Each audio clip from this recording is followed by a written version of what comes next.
Hello, my name is Charlotte Getson, and one of my favorite children's books when I was little was Corduroy by Don Freeman, which is a fantasy genre picture book about a toy bear in a department store who only wishes a child would take him home with them. I have a personal attachment to this story because when I was 5, my parents bought me a stuffed bear when we took a trip to Canada.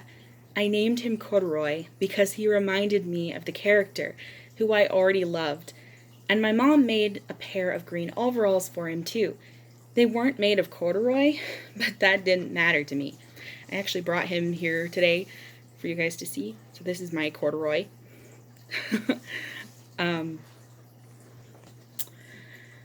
One of the things I've always liked about this story was the character's simplicity and wonder about the world around him.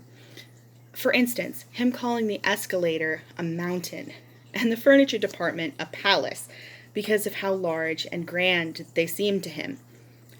Much in the same way, children use their imaginations to see all the wonderful things around them. And I think I could relate to him in that way as a child. One of the things I've thought about more recently is the idea of being damaged and accepted. Initially, Corduroy isn't noticed by any of the shoppers, and he doesn't even realize why until it's mentioned to him that he's lost one of his shoulder strap buttons. He wants a child to love him so much that he thinks he needs to change something about himself in order to earn that love. In the end, he finds himself in the arms of a little girl who loves him as he is, even with a missing button. I never really picked up on this when I was little, but this story is conveying a very important lesson. Don't try to change yourself for someone else. Those who truly want to love you will do so through all your faults and mistakes, and not even care about them. Another thing I picked up on as I was reading this story again in the last few days was how Corduroy expresses his desire throughout the story. There are several times when he does this. Here's an example. Suddenly, he felt the floor moving under him. Quite by accident, he had stepped onto an escalator, and up he went. Could this be a mountain? He wondered.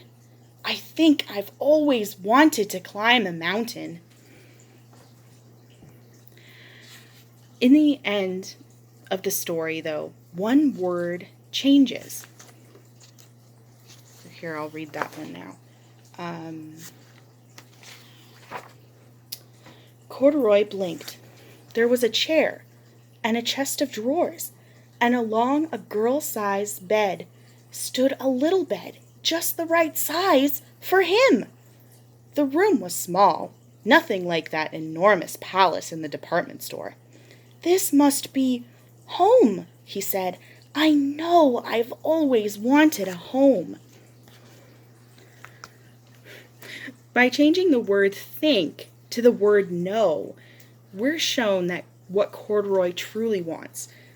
I think this is a way to introduce to a child what is truly important in life. Sure, it would be nice to have all these wonderful things and live in a fancy palace, but you don't need to live in a palace or have a lot of belongings to be happy. Just a simple home with the ones who truly love you. As an adult, I still think this is a very sweet story, which I love very much. One that I would read to my own kids and hope that they would love as much as I did as a child. Thank you.